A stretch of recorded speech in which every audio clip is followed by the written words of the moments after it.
Hello to all my audience there. I want to welcome today David Glossberg. He started off as a journeyman and craft services guy in the movie production entertainment industry, and he has now catapulted himself into being a director, producer, and videographer in a documentary film called Mustang Survivors.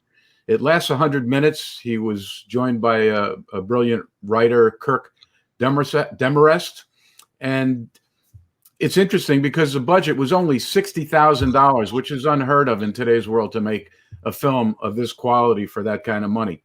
Basically, his documentary is about saving Mustangs and coordinating that with rehabbing veterans who have gone through post-traumatic stress disorder, et cetera, many of whom end up committing suicide at a rate of about 20 a day. So David has latched onto this story. He has delved into it, and as he's already told me, the story found him. So I want to welcome you today, David. And I want to ask you, what attracted you to this unique story in the first place? Well, Mustang Saviors came out of, there's a suicide rate that I heard through veterans, that in the veteran community, there's about 22 a day that were committing suicide. I learned that through a promotion that was going on, the push-up challenge. A friend did push-ups to raise awareness that this was happening. And I, in my mind, said, well, what could I do?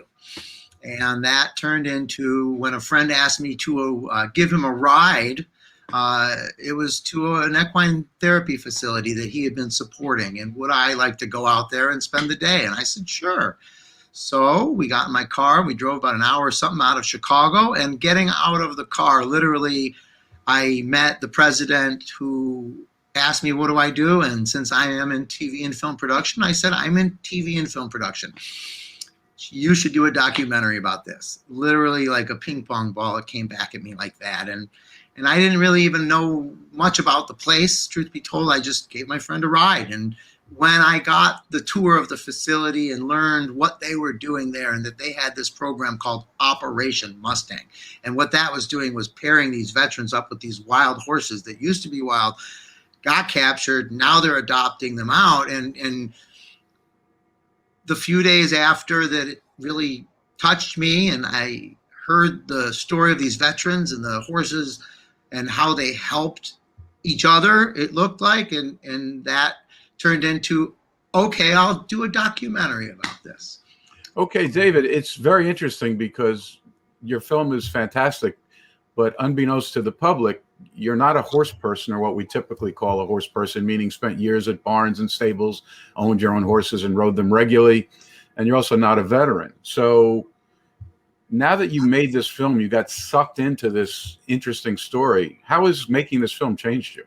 Wow. Well, it raised my awareness. First, a Mustang was a car to me, a car I wanted. It's a pretty cool looking car. And then I learned a Mustang really, that's a wild horse. And I even learned recently that it's a translation from the Spanish word of running free, or something close to that, free spirit. So to touch back on what you had said though earlier in the first question, that the budget was me piecemealing this film together. Every time I went to work, I made a certain amount of money, and then I went and I interviewed somebody, and then I went back to work and I worked in TV and film in Chicago, making the money to overlap and get this film made. So that is how I made this. I made it piece by piece. Every time I felt there was a person I should go interview, I did.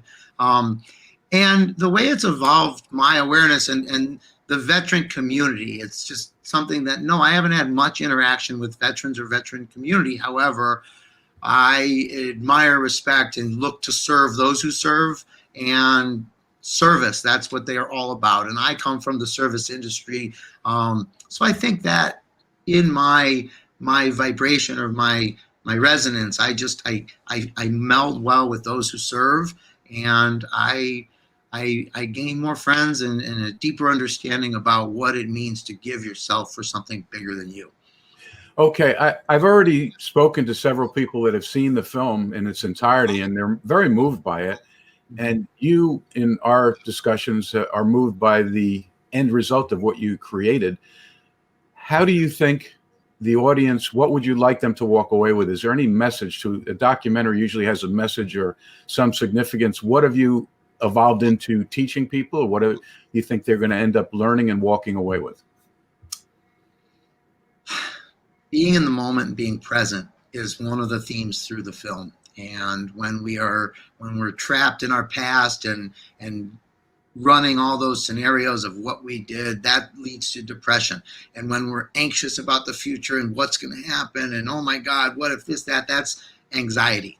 And when you are present in the moment, there's peace at that. There's peace with being in the moment. So that's something that I've learned through this process of when I first got out to this farm and being around these wild horses. I learned you have to calm down. And then anything you have inside you that's running, they'll pick up on that. So one of the themes that comes out of this film for me is that staying peaceful in the moment is really important. Beside that, there are really important topics that are touched on in this film. Veterans need help.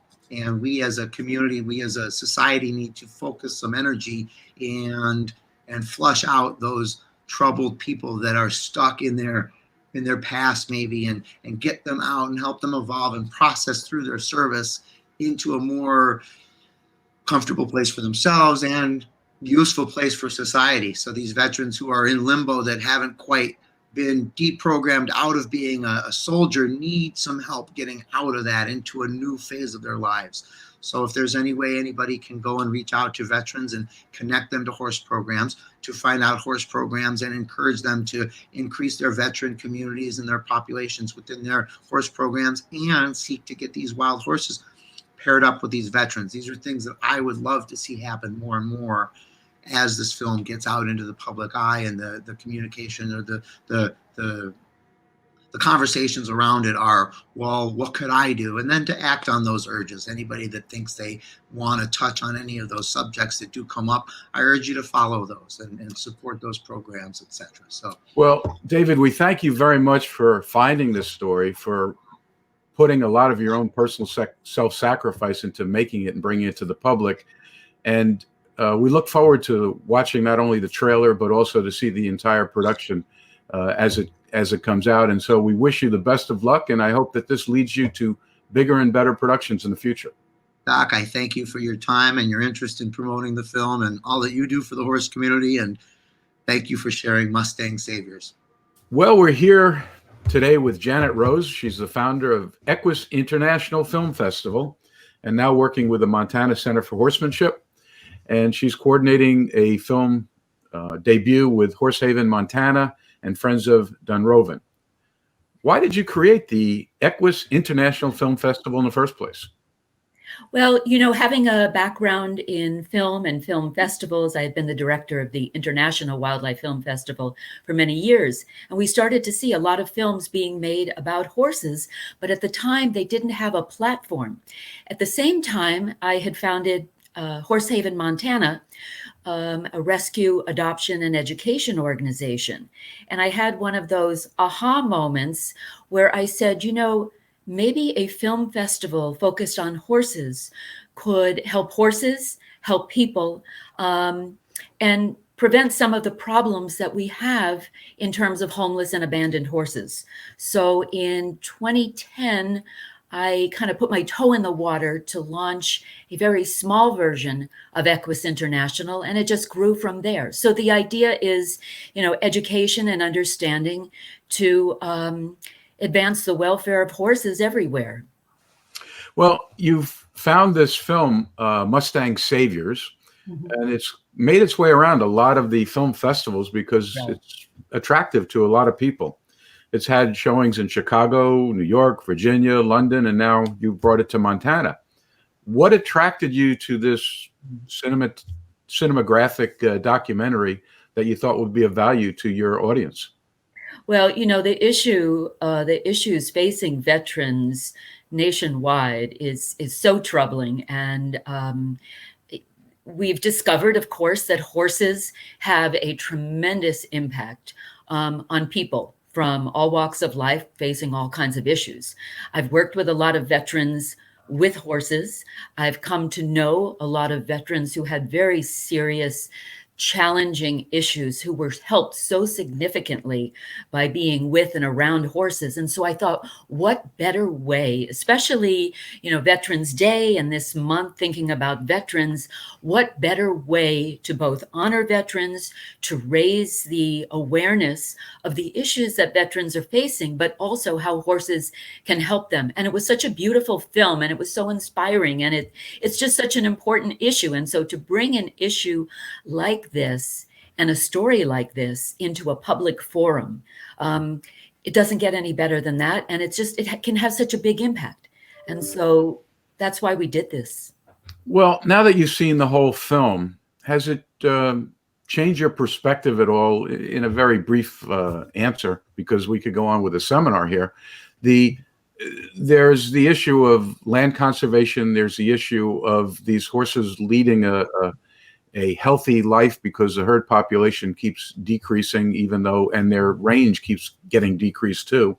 And there's also the government intervention, et cetera, and conservationist ideas on what's appropriate or what's not. Has watching this film or getting involved in watching this come together changed your views on anything?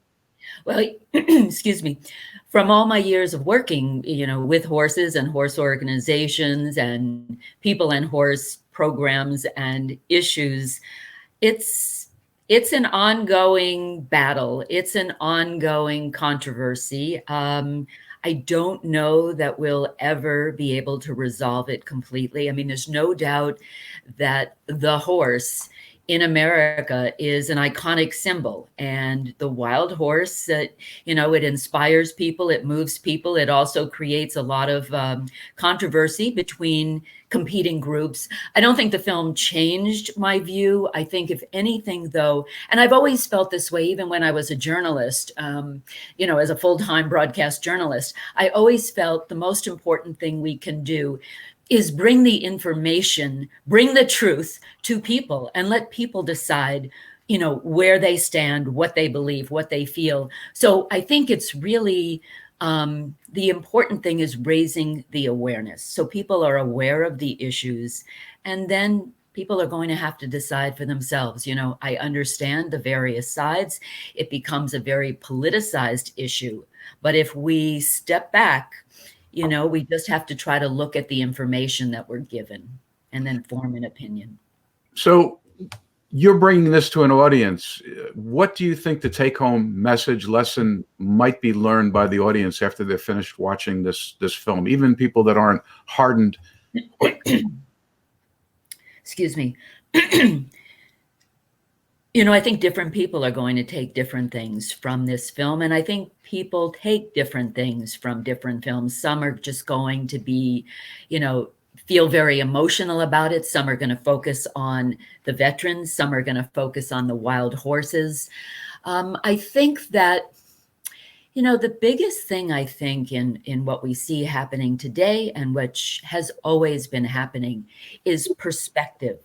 And I think that if the film can broaden people's perspective and understanding, then it will have accomplished part of its goal.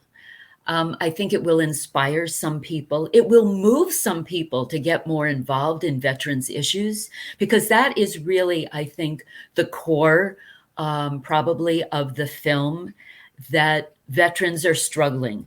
Veterans are committing suicide. Whatever your political viewpoints or perspectives are, these are men and women who have stood up for what they believed in and have tried to protect us, and we have to honor them. And I think that this film helps to shine a very bright light on the issues that so many veterans are facing. I think it also shines a very bright light on the impact of horses on humans and how humans can impact horses. I have to admit that I think the most impactful scene for me, but that's having been a New Yorker and having been born and raised in New York, is seeing those Mustangs and those veterans go down the avenue in New York City. Because if you understand horses, for them to be able to do that is a feat almost beyond imagination. And the pride and the emotion that I think those veterans must have felt in being able to do that, to accomplish that. So I think that all of my work with horses and people is focused on and about improving people's lives, improving horses' lives. And I think a film like this helps to accomplish that. It's a tool, it's a resource. We look forward to watching it and everyone coming to their own conclusions. And thank you for everything you've done for the film festival world and for bringing this important message to the public. So best of luck with the showing. It'll be viewed by the audience that I reach. Thanks. Thank you so much. Take care.